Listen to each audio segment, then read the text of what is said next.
Hello and welcome back to thoughtbot's AI in Focus, the only show on the internet where we can try to program Ruby AI code and fail spectacularly in front of you. I'm your host, Chad Bytel, and I'm joined today by product manager at thoughtbot, Jared Turner. Jared, thanks for joining me. Hey, Chad, thanks for having me on. Looking forward to it. So today we're going to explore this idea that I had, and I appreciate you going on this journey with me. And that was, there's a lot of work going on in AI agents that will do things for you, being able to give it a task and actually have it perform the task. And a lot of that, what we do on a day-to-day basis, either as product managers or as just people doing our work, it takes place in a browser. And so I had the idea, well, as Rails developers, as Ruby developers, we have a tool that allows us to automate our browsers, and that's Capybara. We use it in our tests. And I got to thinking, what if we could have an LLM either generate Capybara scripts that that drive our browser to do things for us, or the next level up from that would be to actually use an LLM to be able to take the context that Capybara is giving it and perform more generic tasks, like to be able to figure out what elements on the page to click, and that kind of thing. So because I've never done this before and didn't know that whether it was going to work or not, full transparency, I gave it a shot. And today we're going to work through from scratch some of the problems that you run into when you do it. And ultimately, hopefully, fingers crossed, we're going to overcome some of those challenges and make something that is useful. Jared, you had the idea of what something could be that would be useful, that we might perform on a regular basis. And you want to share what that is? Yeah, I was thinking that we live in a world of many systems and services with notification overload. This may have already been solved, but I think a really useful thing could be to go and grab the notifications from GitHub, from Notion, from Basecamp, all of these things, and try and aggregate them together all in one place. Mm-hmm. And I think we sort of spoke about maybe taking a first step towards that is, let's see if we can go grab all the notifications from GitHub first. Yeah, And I think that that's a really cool idea, and I think it illustrates the potential of this solution. So let's dive in. We are going to use Cursor. I'm going to share my screen. We're going to use Cursor, which we've been using on the stream for a couple episodes now. What you should be seeing here is a completely blank window. And by the way, if you have comments, questions along the way, if we're stuck and you have something that you feel like we should try, definitely drop your comments into the chat. We've got them up here, and we're looking forward to working through this with you. So completely fresh browser, fresh directory for this project. And so what we're going to try to do, we're using the agent mode of Cursor. So what are we going to do? We're going to generate a Ruby script that uses Capybara to browse to GitHub notifications. Let's just ask Cursor to generate that for us, and we'll see what happens. Write a Ruby script that uses Capybara to browse to GitHub and retrieve my notifications. Am I missing anything? Seems like a good first additional nudges or directions? Okay, let's try. Okay, so I can see that it's setting up a gem file with Capybara WebDrivers and Selenium WebDriver. And that went by too fast to see what. So it is making a GitHub notifications class, which starts a Capybara session, visits GitHub, logs in with a username and password, and gets notifications. I don't know where it came up with all this stuff. We'll see whether it's correct or not, and then quits the driver. I can see it is pulling the credentials for logging into GitHub from an environment variable, which is not going to work because I have two-factor authentication on my account, and so I think we're going to run into trouble with that. But it seems like a good start overall, and so cool. So it did those two files. It's telling us we need to bundle install, so we're going to run that to bundle install. And it's telling us we need to set the GitHub username and password. I'm just going to accept all these results. And since I know that that's not going to work, I think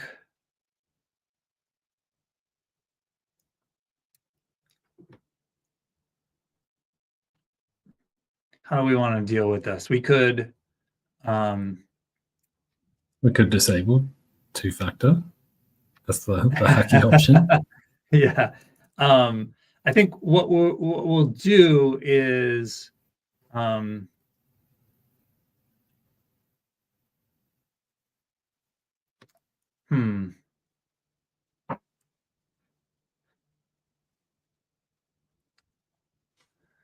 So I think what we can do is if we just delete this, then we can I can log in, and if we leave like a sleep 60 seconds, and I'll have time to log in. So that might get us past the point of needing to do that. So we'll just give it time for me to log in.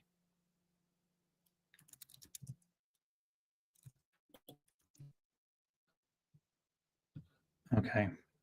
And we don't know whether all this other stuff is actually going to work or not yet. But we can try. So we're going to run Ruby GitHub notifications. This is the first time we're trying to run it. Oh, look at that. It generated a script where it's telling us to please set that stuff. That's nice of them.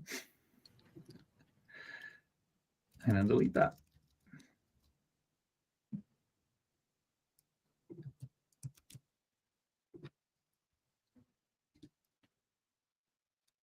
So what we should see here is the browser should pop up and go to GitHub. Yeah. So in theory, if I'm fast enough here,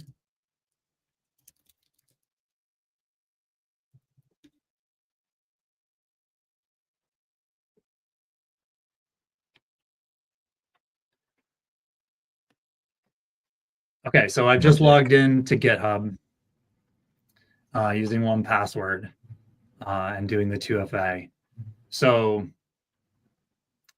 we just have to let it finish out those 60 seconds. And what it should try to do now is browse to the notifications, if I remember right, what it was going to do, and then get the notifications. Let's see if it actually works or not.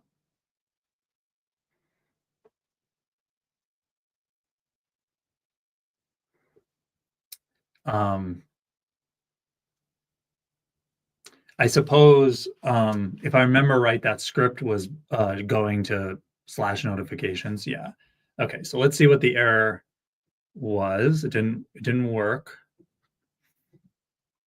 Unable to find a button, sign in. Oh, did I leave the, that's too bad.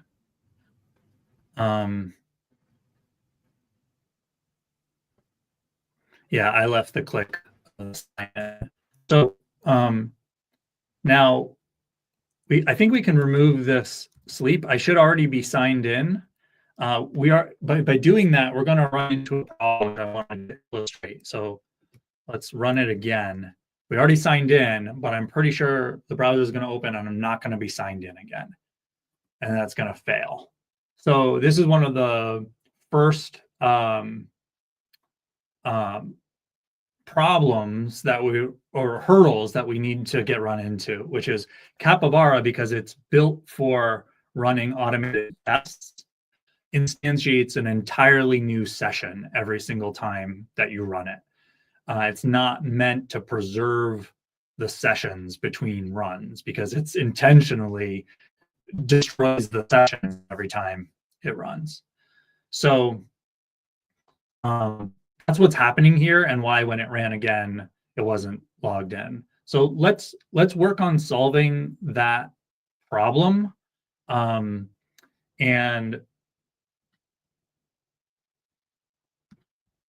I think we can add cursor to can you configure Selenium driver to preserve the sessions every month? Now I'll modify the script to use Chrome's user data directory to preserve sessions between runs. This will allow the browser to maintain cookies and login state. I made several important changes to the script. So added a persistent Chrome profile storage. Okay, that's making a directory for the Chrome profiles to be stored. Added the Chrome options, use a data directory to point to that directory. No sandbox helps running in some environments. Okay, thanks. And disable dev SHM usage prevents memory issues in some environments. Okay. The login method now checks if we're already logged in before attempting to log in again. Only performs the login process if necessary. Makes sense. Okay, I accepted those changes. it's going to go to that login. You know, we have that old login code still there, so or the method still there here. So I think that that's why it was like, oh, I'm going to put that back. We're going to run into.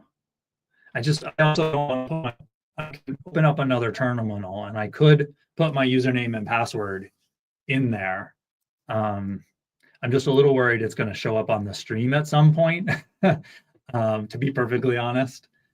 But I can try that. I'm gonna open up another terminal window and bring it over to my other monitor so I can get things.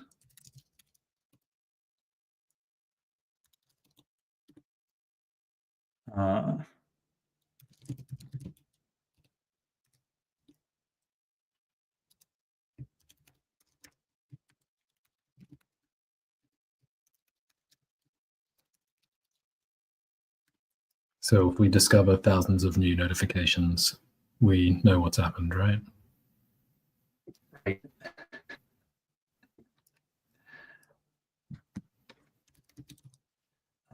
Okay, so I'm just going over to 1Password. I'm setting up an M file in the other terminal window that I've got open.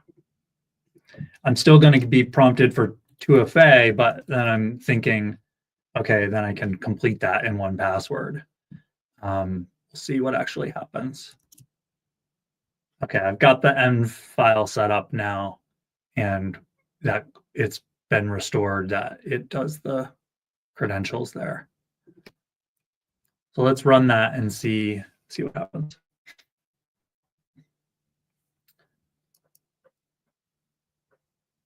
Okay, so it wasn't able to fill in the fields. So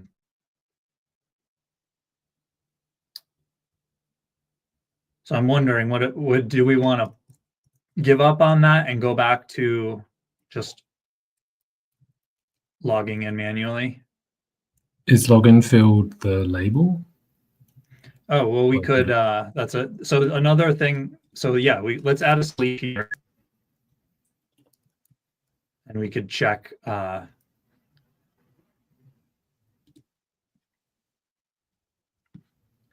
so we can probably get away, if this is labels, we can probably say, use the label selector. Let's do that. So it was username, and it was password. Is the username one fuzzy matching? Because I think it was username or something. It should use a partial. It should match partial labels. That's the default setting of Capybara, is to default to match partial labels. But it looked like it was trying to do something there. It's funny, if it wasn't able to find the field, it would be complaining that it's not able to find the field. So I'm curious what it's actually doing. Let's give it one more try.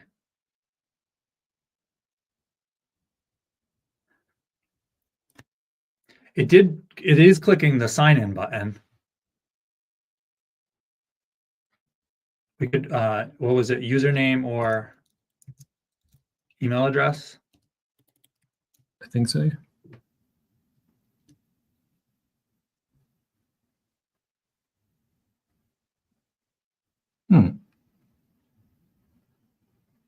Now, I don't know if you saw it on the stream. You probably didn't, but because it was very quick. But I almost think I saw a flash of them being filled out and then wiped away. I'm going to run it one more time and watch closely.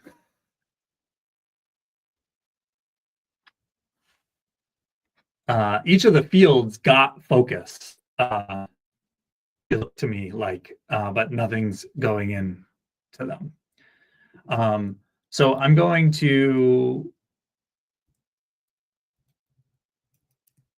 Only attempt login if we're not already. Oh, this was generated here. I think that's not valid. Yeah, it's possible it's not valid.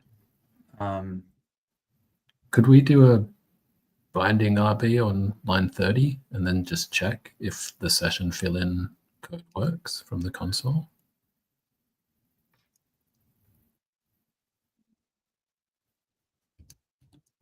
Yes.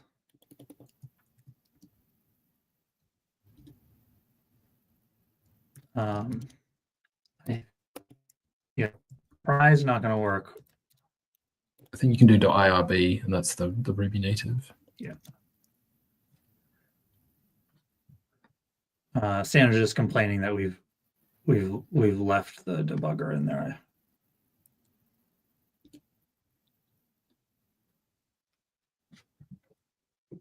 So now we have our browser up here, and we've got our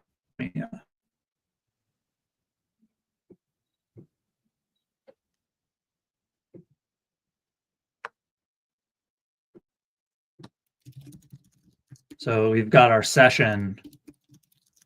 And what were we going to check? We were going to check whether it had that CSS or not. Yeah, and if that doesn't work, just check if the fill-in works. Yeah. We can also, okay, so it doesn't have that, which is unless, so we are going to go into there and we can try. Okay.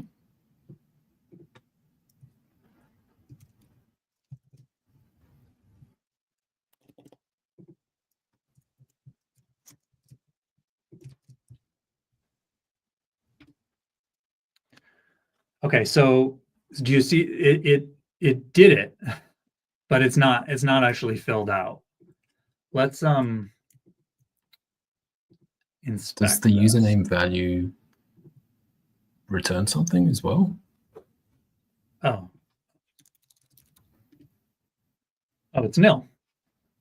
Okay. Good call, Jared. Okay, so username is nil.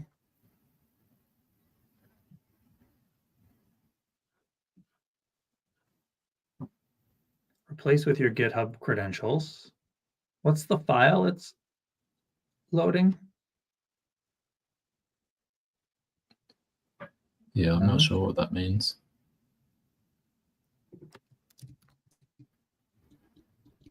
Oh, okay.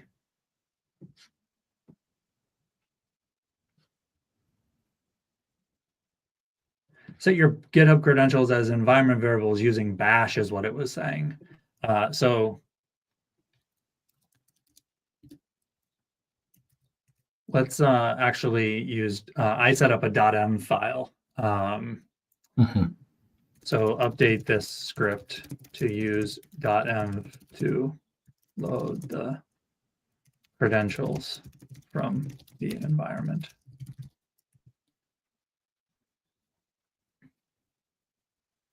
So it's adding .env.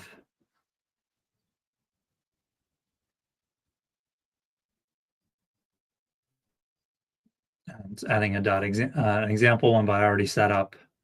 And now it's updating the script to use .env to place the variables.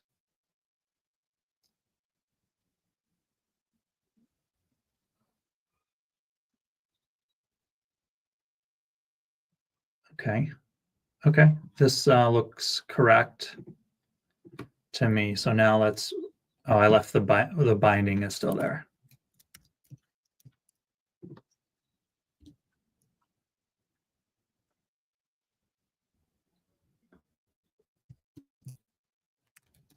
And it's not fast enough. We'll click on the sign button. Let's just sleep for 5.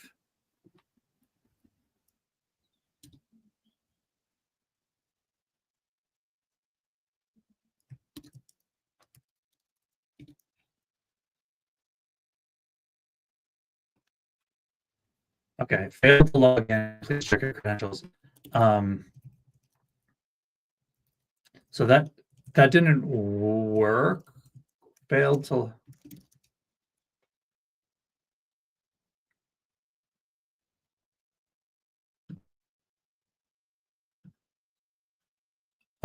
The reason why it didn't work is because it's checking to see whether we're logged in by checking for that header user current user container again.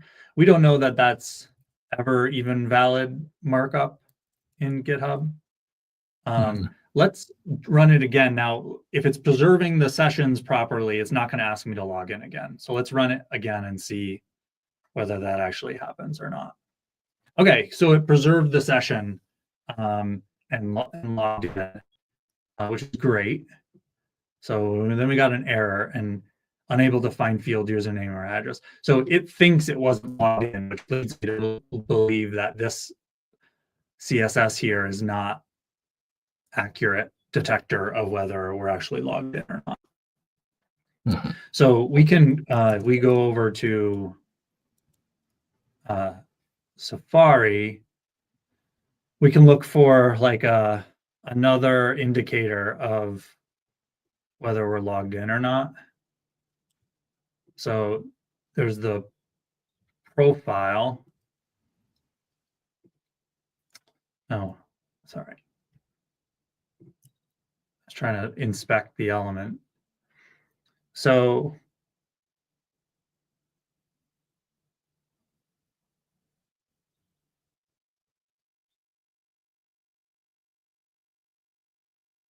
what I'm seeing in the markup here is that there's the notification indicator is a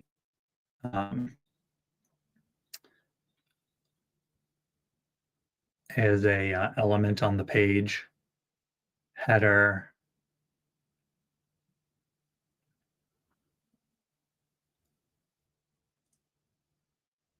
Oh, look, there's a class called logged-in on the body. I don't know that I can make, oh, here we go. On the body of the page, there's a class called logged-in. So that's probably better to check.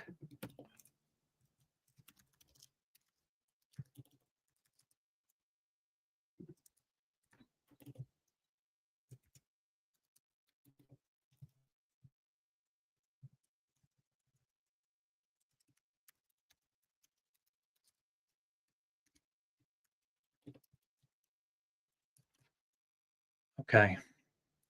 So let's run that and see if it works. So that worked. So it browsed over to the notification page, and then it says your GitHub notifications, and it didn't print anything out. So let's take a look at what it's doing. It's looking for that markup of the notification list item.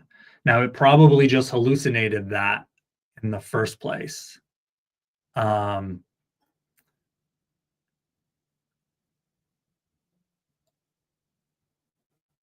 Here's where I want to try, rather than what I'm curious about, and I'm wondering what people think, whether this is going to work on the stream, is exactly what Colin is suggesting. And I appreciate the suggestion. So does it have the capability to extract information by itself? Rather than us having to know what the CSS and markup is for notifications, can we just take the content from the rendered page and give it to the LLM and say, what are my notifications? I don't know if that's going to work, but I think it will be interesting to try. I'm going to do something now, which we've done once on the stream already, and even as an experienced developer, I'm finding it really useful and a time saver. And that is this script that we have now. We did it when we wanted to add .env. Like, I, as a Ruby developer, know I just know I want to use .env to load the env file in env. And I asked Cursor to add that, and it did it all automatically, and it worked on the first try. And so that's something that I've been doing for real in my day-to-day work, which is like, I know I want to do something. It's going to involve doing a bunch of things. And so asking the LLM to do it just saves some time, especially if you already know what you want to do. So I'm going to do the same thing. I'm going to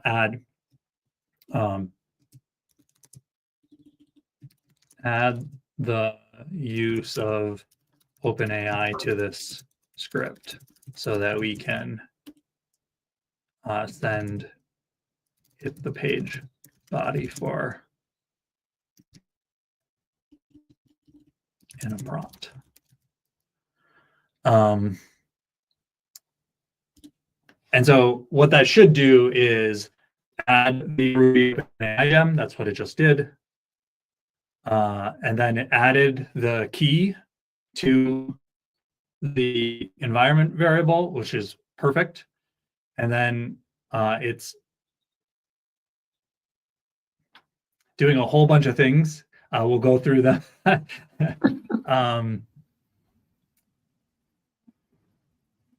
Cool. So what it did was it added the OpenAI client. It got the page content. And in this case, what it's doing is it's getting the text of the body. So I think that's going to take all the plain text that's on the page. Introduced an analyze notifications method. Analyze these GitHub notifications and provide insights. And built out a prompt. Please provide a summary of the most important notifications, any patterns or trends in the notifications, recommendations for action items, any potential issues or concerns. Okay, well, let's see what it actually does with that. Do you know what max tokens does here? Is that it telling it not to use more than 500 tokens? I'm not sure.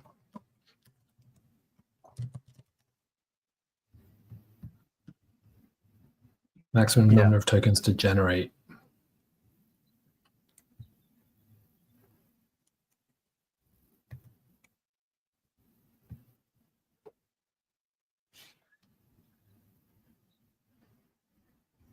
Okay, so what it didn't do was it's still using this markup to get the, so let's accept these changes because overall they're good enough. And then let's change this a little bit to, we don't need this part, get all the notifications. Because we're right below that, we're just going to get the full body of the page. And then call notifications. Notifications is going to be empty there.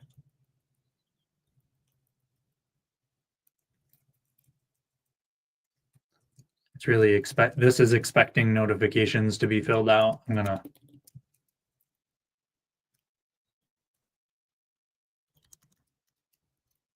Okay.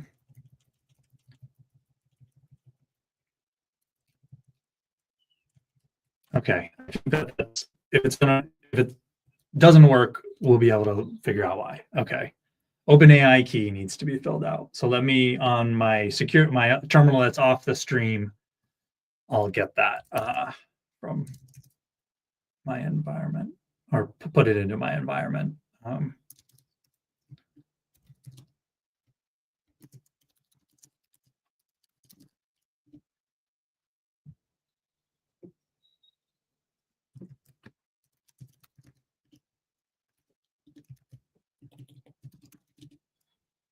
Okay.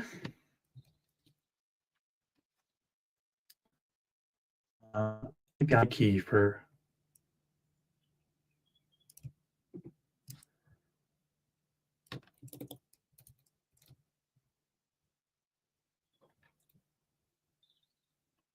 OpenAI API key. OpenAI API key. What it's saying is API key equals. It's interesting. Now, if you haven't seen this before, you can tell, you can then go over to your agent and tell it to run.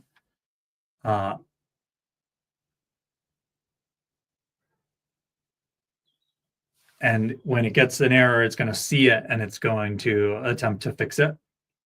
In this case, actually, by doing a bundle install, which we hadn't done, it may have just fixed the problem.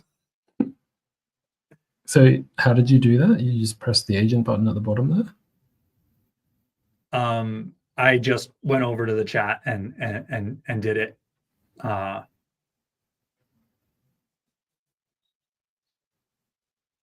So it saw it and it looked at the error and it said it's access token. And so now it's fixing it and wants to run again. Okay, so that fixed the problem. That's really nice.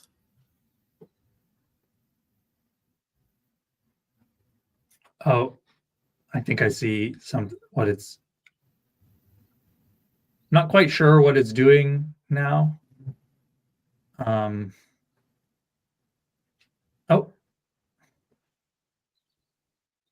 Oh, it was okay. So let's make this bigger. It was reading the page and talking to the LLM with the content of the notifications. So it output it here instead of the terminal.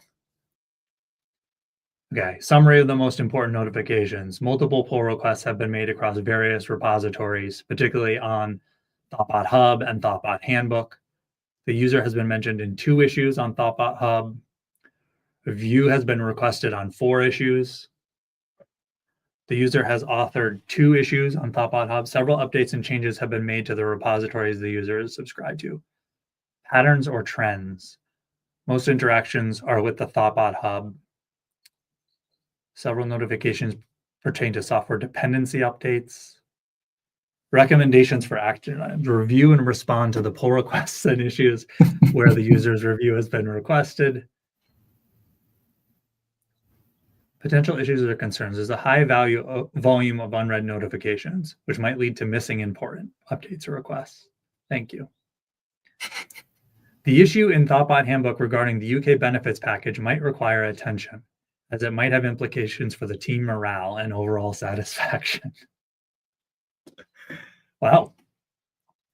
Okay, so this is interesting. This analysis isn't very useful. Mm-hmm. What could we do to, but it's working. What could we do to make it a little bit more useful?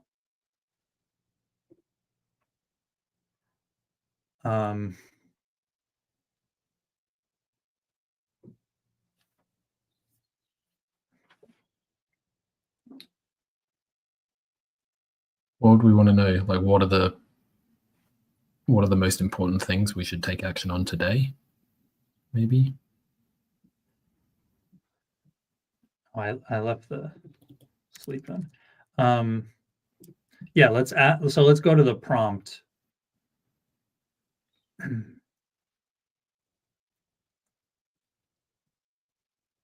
Yeah, I put this back, which we don't need. Sorry, I was getting distracted.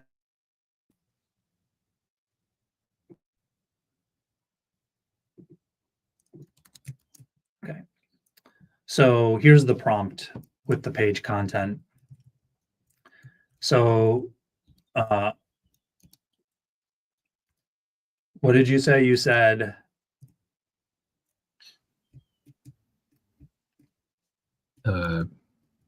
what are the most important things I need to take action on today?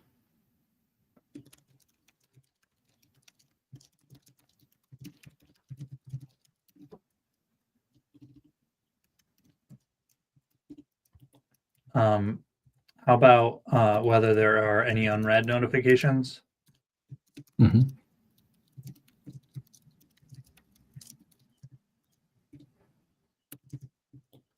Anybody in the chat have any suggestions for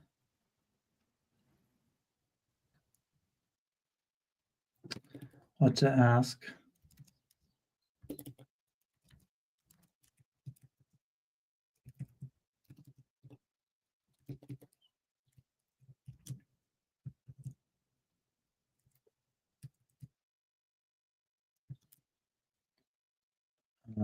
Let's run this while people think of their ideas, and we'll go from there.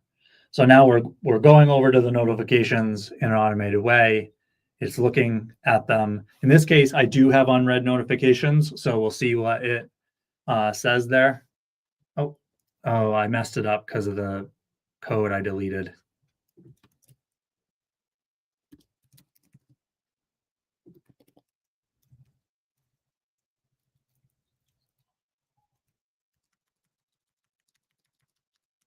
Okay.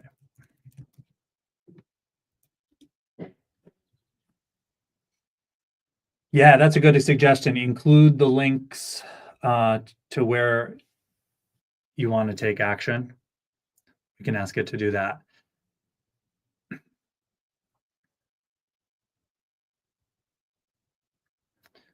Okay, so let me make this bigger so we can read it. Okay, yes, there are unread notifications. The total of unread notifications is not directly specified, but the inbox shows a count of 74. The most important things to take action on today could be reviewing and responding to assigned tasks. There are 4 requests for reviews on various issues. Responding to mentions, checking updates. Okay, so let's take Patrick's suggestion. Thanks, Patrick, for including the URLs of anything to take action on.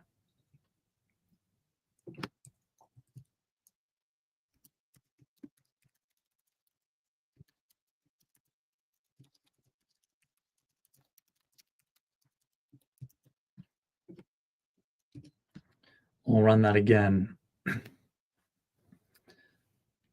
As this runs, I'm thinking, well, I believe we're just sending the text body, not the HTML.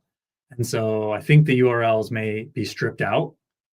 So I'm interested to see what it actually does. The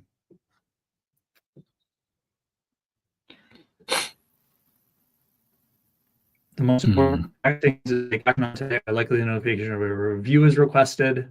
Review requested for add in the repository thoughtbot number 320 URL not provided. Yeah, okay. So let's, instead of sending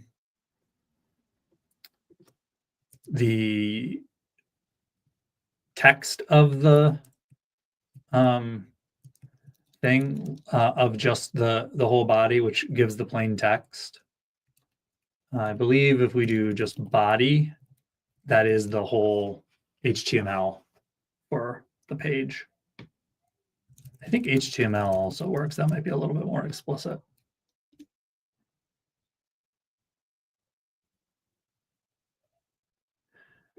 Mimi, thanks for the question. What we're trying to do now is we're trying to do non-callable functions where it's actually reading the text of the web page that it's been browsed to. So too many requests there from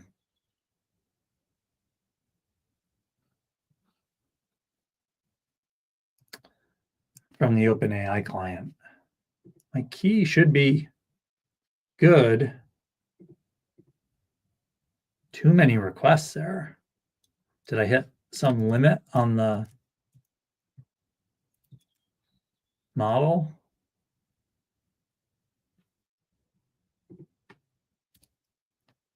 I can change it to 4.0 mini and see if it works again.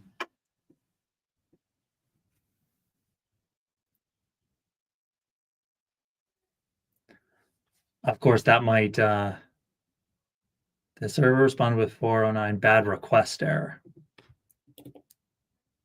That's too bad. Does it not like being? Oh, you know what it is? it's the raw HTML is going over the max tokens limit, I bet. And that was resulting in that error. We can remove the max tokens. I'm okay with that. See if that fixes the problem. Let's just move forward. We need all the tokens. Server responded with 429, too many requests there. Oh, this is a bummer.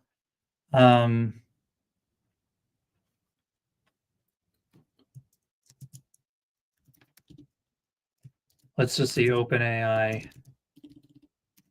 API 429, too many requests. See if we can find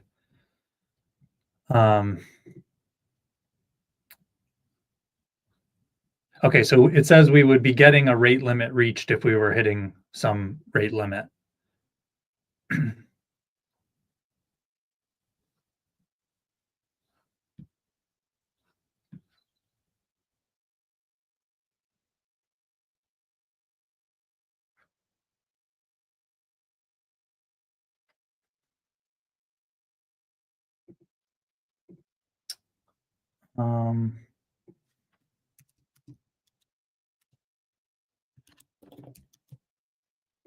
Just curious, so we changed to 3.5 turbo.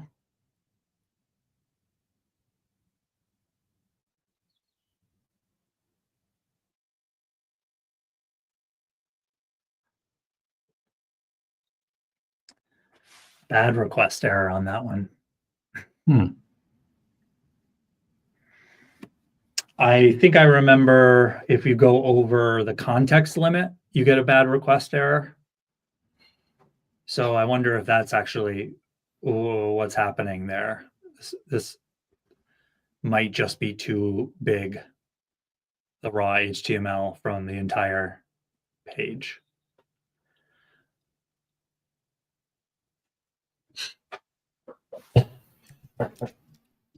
I think we can get the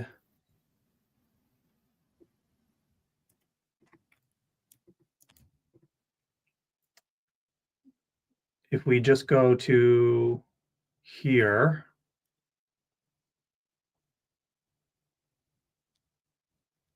and find the container that contains the like a good, you know, unfortunately it looks like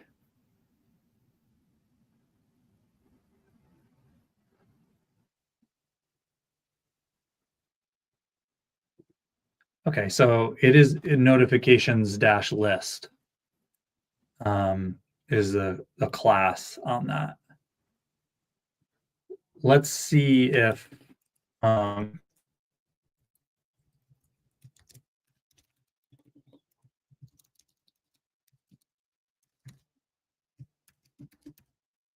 notifications list. Let's see if we can call HTML on a individual notification. I'm just gonna put the page content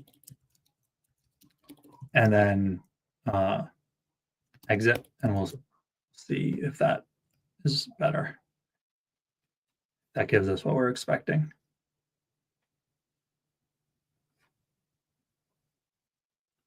Undefined HTML for an instance of node element.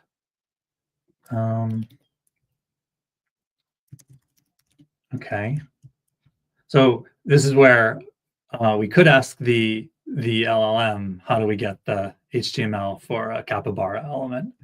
How do we get the HTML?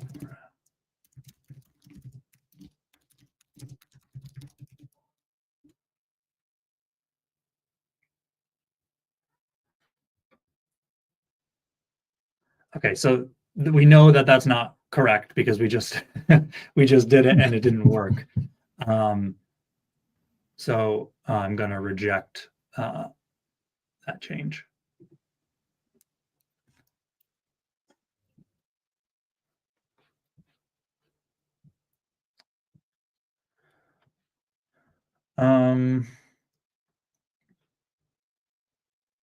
Okay, so now that being said,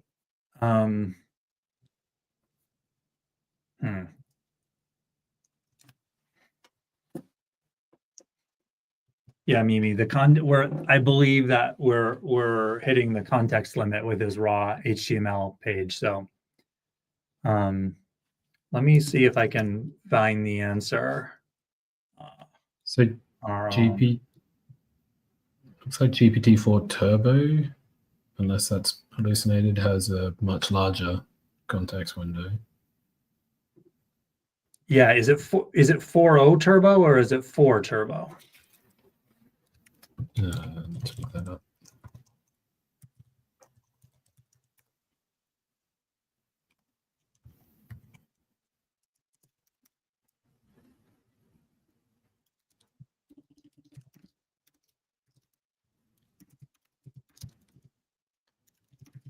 It's just 4 turbo. Okay.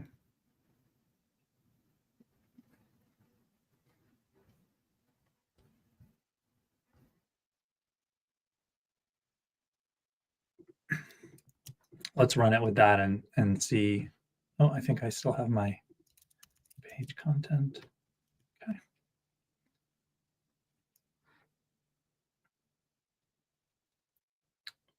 Oh, undefined method HTML. We're still doing that.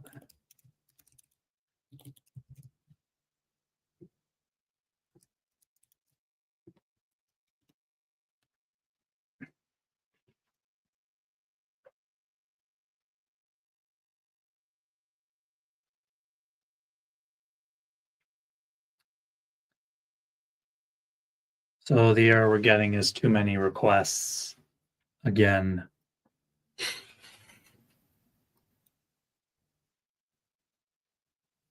can't tell whether it's actually doing too many requests or if something else is going on. Oh, I know how to, if we go back to, if we just do this, we can see whether we get a valid request again without sending the whole content. What it's going to say is you haven't given me anything, I think is what it's going to respond with.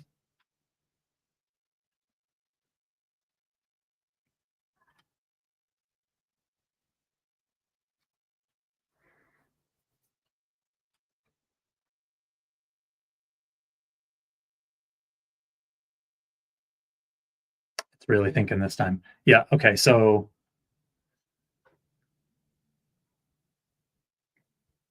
yeah, so it hallucinated a big long response because we didn't actually give it any information.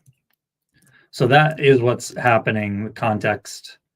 So let's go back over to the browser and see whether we can figure out how to get the HTML for an element.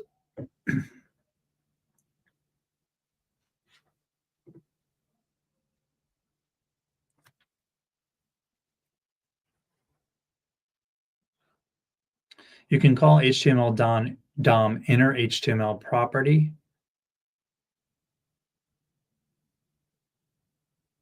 To access the Nokagiri node from the Capybara element,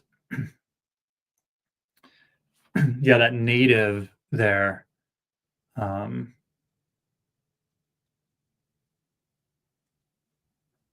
give it element. There's no accepted answer on this question, so we're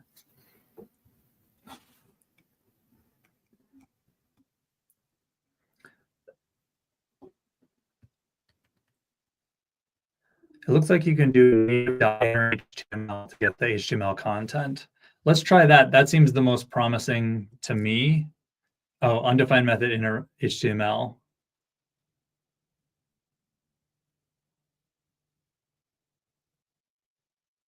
Is via the outer HTML.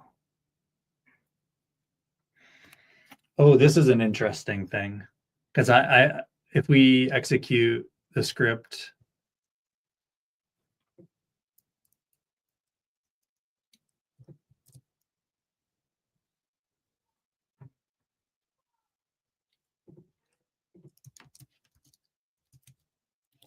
so let's try that. That seems promising to me. So we'll actually execute a script to do query selector. And then it was notifications list. Was it plural like that? Ooh, I can't remember now. We'll find out. Okay, we'll just find out. I'm going to put back the page content and exit so that we can make sure we're on the right track before waiting so long. Cool, that looks like it worked to me. It's getting the HTML for a div. It's Nice. still probably going to be pretty big. Let's see if we hit the context problem.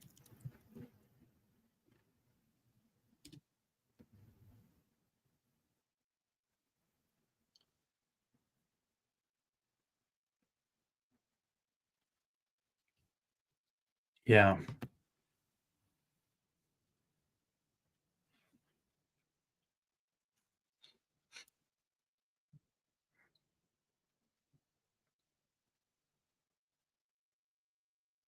So let's pause for a sec here. What we were trying to do was get the list of notifications HTML so that we wanted to see whether the LLM could pick out the actual URLs from the notifications and the issues and all that stuff.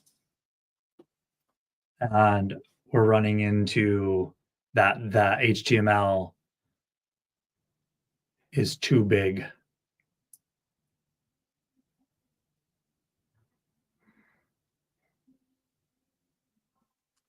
What model are we using?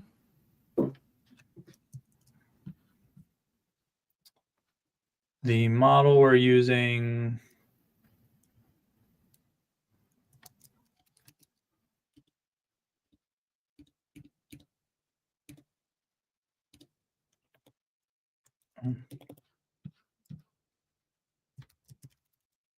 GPT-4 Turbo now. Mm-hmm.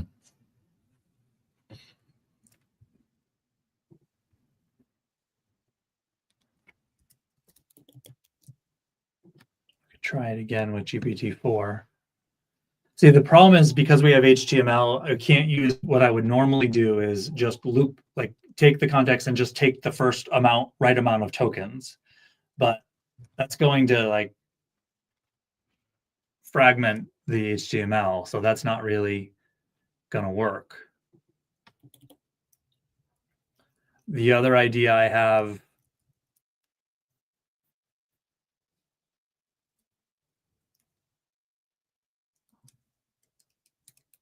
if we go over here and we look at the markup for this, oops, keep on.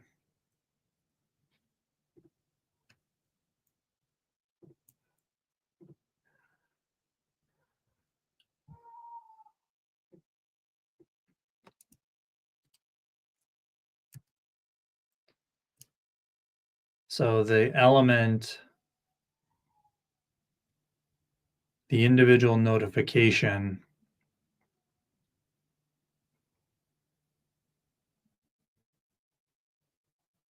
is notifications list item.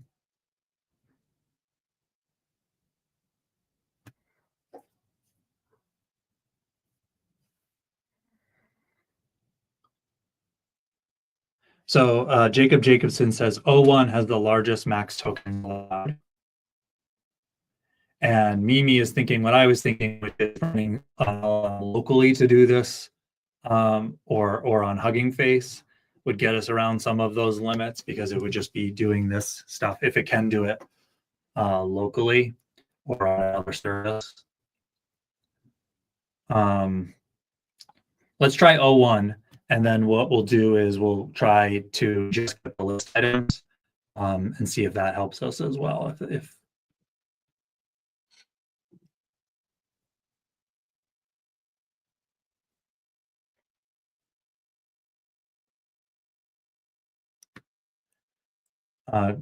Jared, did you have the list of models up? What's the syntax for?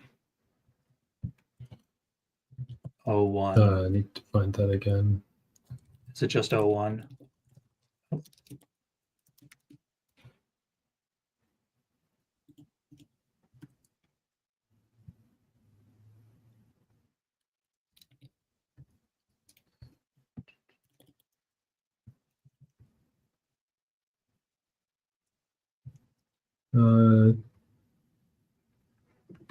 Just 01. GPT-01? Well, I'm seeing here just 01, actually. Okay. Let me compare that to an old one to see if it's different.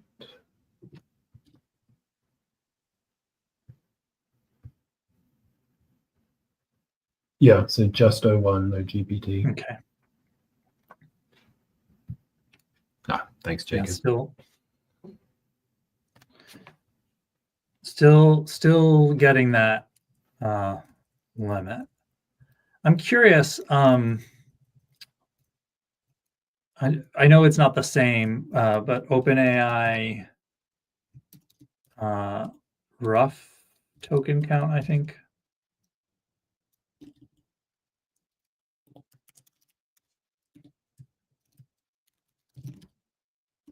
The Ruby OpenAI gem has a method to count tokens. Yeah, I was right. OpenAI rough token count.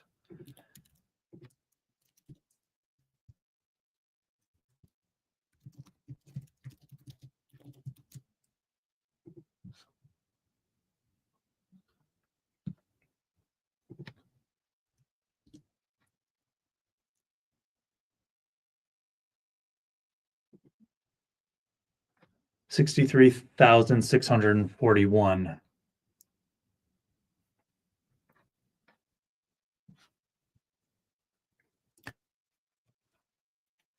I'm sure some of them were saying they're 128,000 or 200,000. So right.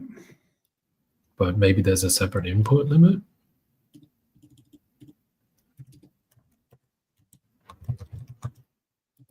Yeah, because 01 has a 200,000 context window. I've just added max tokens 100,000 to the API call. That didn't help.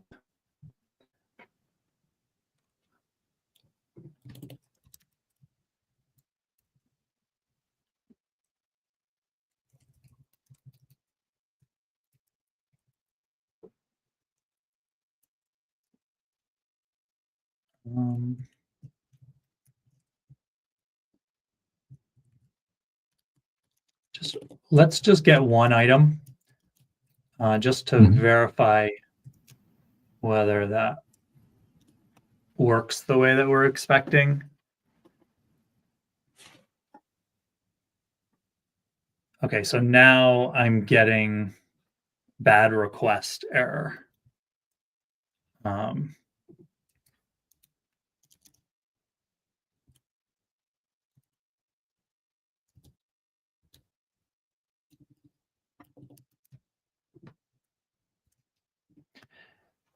Yeah, so Jacob's asking, are we sure it's a max token error? And that's what I just did. And thanks for the suggestion. That's what I was afraid of too, Jacob. So I'm going to take your suggestion to add the logging. So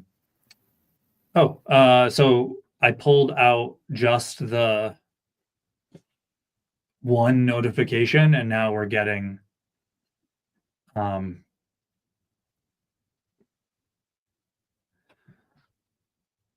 okay, so this is where it says, yes, there are unread notifications to take today. Notifications, notification list item unread indicator class suggests that the notification has not been read yet. The most important actions to take today are review the pull request. I'm going to open that to see whether it takes us to the right place. Yeah, that's the pull request. The notification can be marked read, archived, or unsubscribed, or starred based on the user's preference. The corresponding URLs for these actions are not explicitly available in the provided code. That's interesting.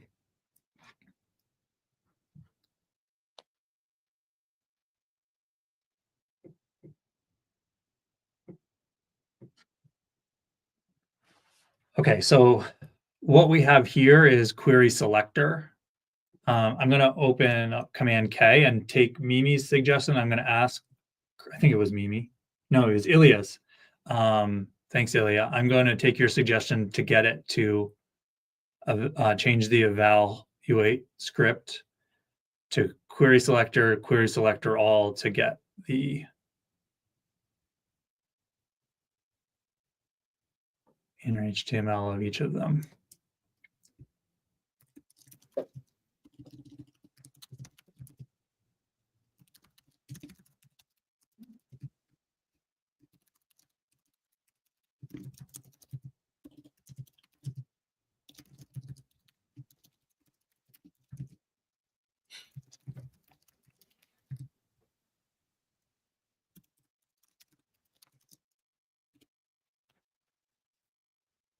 I guess we can do that in Capybara or via the JavaScript, right? I don't know if there's a better way. I was thinking we couldn't do it in Capybara because Capybara doesn't have a way to get the HTML of a node. We never tried getting the Nokogiri element, but what this is doing is it's mapping over the list items in JavaScript on the page. That looks good to me. So let's give that a try.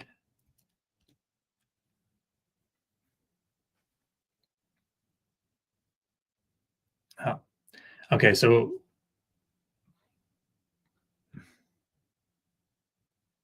invalid JavaScript.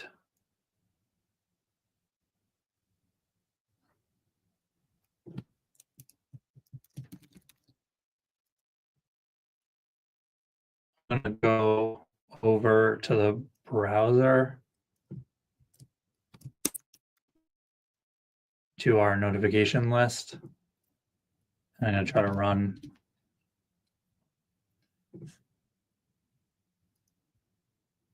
That actually worked over in my browser over here.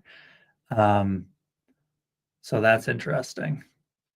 But you can see, like, it's very long. There's a lot of notification markup on this page.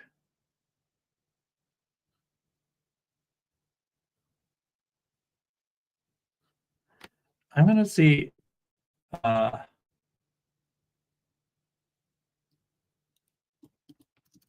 the size. Oh. Just take the query selector all.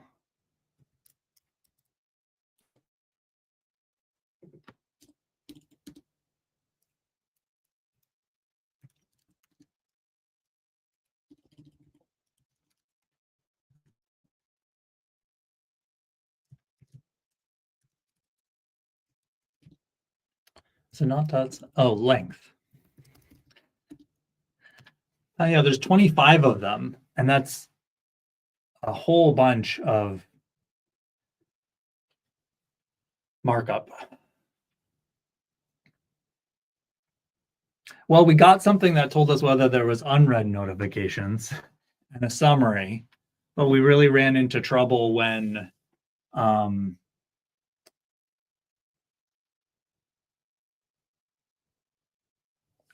Ilya, it's not going to, the inner text, sorry, Ilya says, try to get the inner text, which was where we started, and it doesn't include the URLs.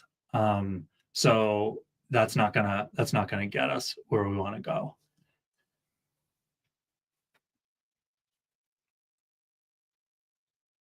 I have another idea, which is a little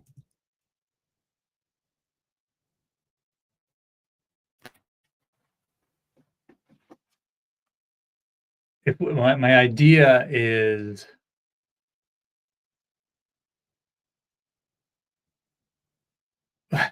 we could use Capybara to get the URLs of each of the issues. And then we could browse to those pages and do individual requests to summarize the issue. It just made what we were trying to do even more complicated. And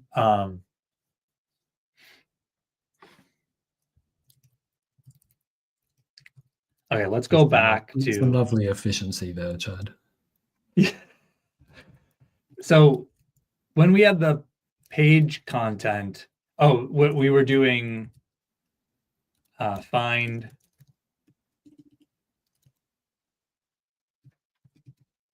body text. Let's go back to this, which was working pretty nice until we tried to get it to give us the URLs of the pages.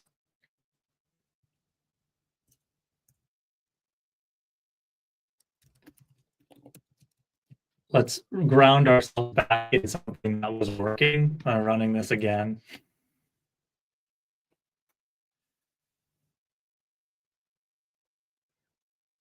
And then we'll think of something else we want to do or try. Okay. So browse to the page. It's not able to get the number of unread notifications because it's not specified, which is actually correct. I mean, there's no, it's not specified, and without having the indicator there as some text is just not, it's not getting it. So it's not able to count them up. But it does know that there are some because it can see that there in some way.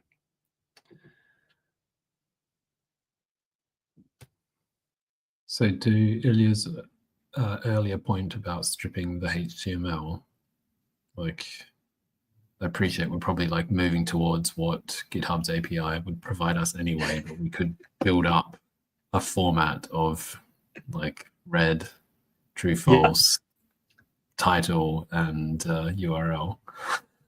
I have actually, I just had another idea. Okay, I'm putting back, include the URLs of the and I'm going to say GitHub URLs can be created with github.com, the repository name, and the issue number. Because we have each of those things. Nice. Composed of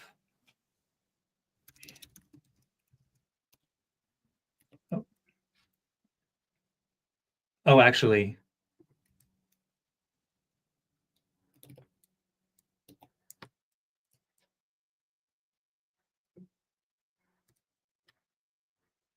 are like HTTP GitHub username, repo,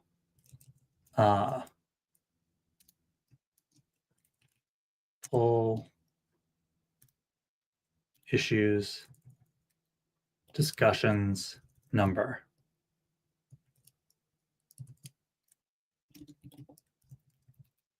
Let's see if that works. Do we specify we want the URLs? Yeah, I put it back. It's back? Okay.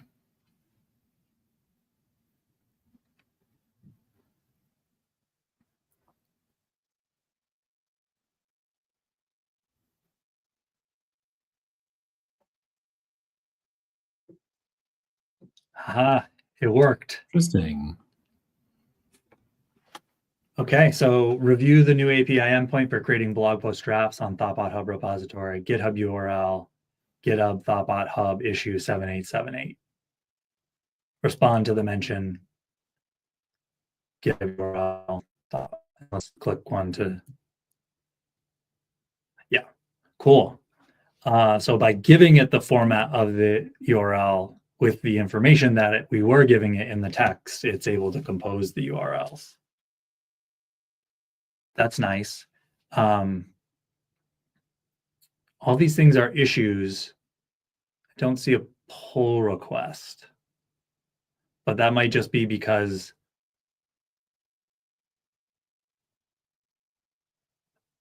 it actually noted it's based on the standard GitHub notification URL format, but the actual URLs are not provided in the text. I think it's selecting only issues and mentions, so it's not, yeah. So it's not selecting any pull requests, but I feel like if it did, it would. Oh, wait, what's this? Pull. Oh, the issue URL just redirects to, that's right. On GitHub, They're all you the can same. do issue with a pull request number and they're actually redirect to the right place. That's why that's working. Nice. Well, that's nice that it's working.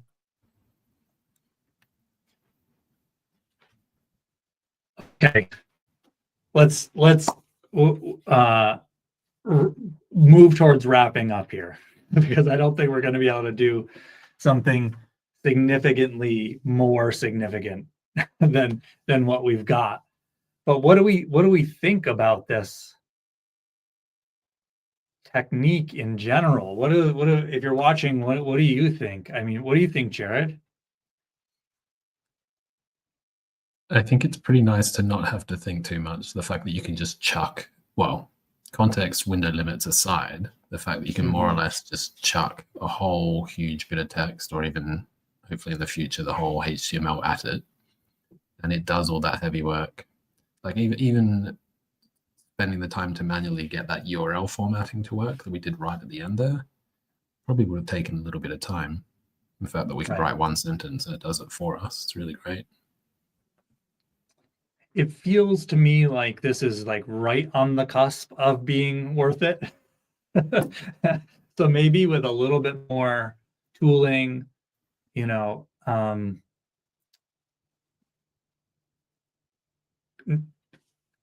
context, like you said. Yeah.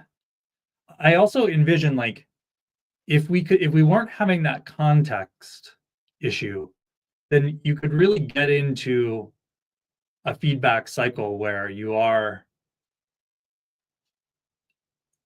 giving more smarts to the LLM to be able to then do a second step. So it's like, look at this markup. Where are the notifications? And then do something with that again in the LLM. Like, so for example, we had to, like, when we were just getting the individual notification list, like we knew we were doing an inspect on that element first to find out how to look it up, and then we put it there. But the LLM was able to pick out like the unread notification from the HTML. Remember, it did that. It said, based on that, you have those. So I could envision a step where, yeah, it's sending the HTML to pull out relevant elements that it then does another turn on, another pass on. So the LLM creates the API for you for something that maybe doesn't have an API in the future. Right. Well, I think that's the elephant in the room here, right? Like GitHub does have an API for getting your notifications, I believe. And so we could also have used Cursor to generate a Ruby program that did basically the same thing using the API. So this browser is real, like the promise of doing things in the browser really comes from, it's more digestible to a non-technical person, potentially a non-developer, and it could potentially unlock automation of services that you don't have API access to. Well, I think, I wasn't quite sure what we were going to be able to do with this concept, and I think Jacob is right. It's a fairly cool concept, and Jared, it sounds like Jacob is working on some similar things. So I appreciate the engagement in the chat today. It was very helpful, and I appreciated all the different ideas that people had. We'll be back next week with another exploration in AI.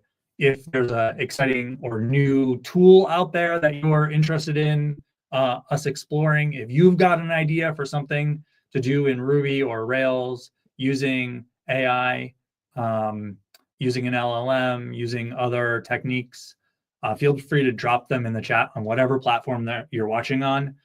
Everything's available after we stream on YouTube and live on Twitch, YouTube, and LinkedIn, as well as available afterwards on LinkedIn.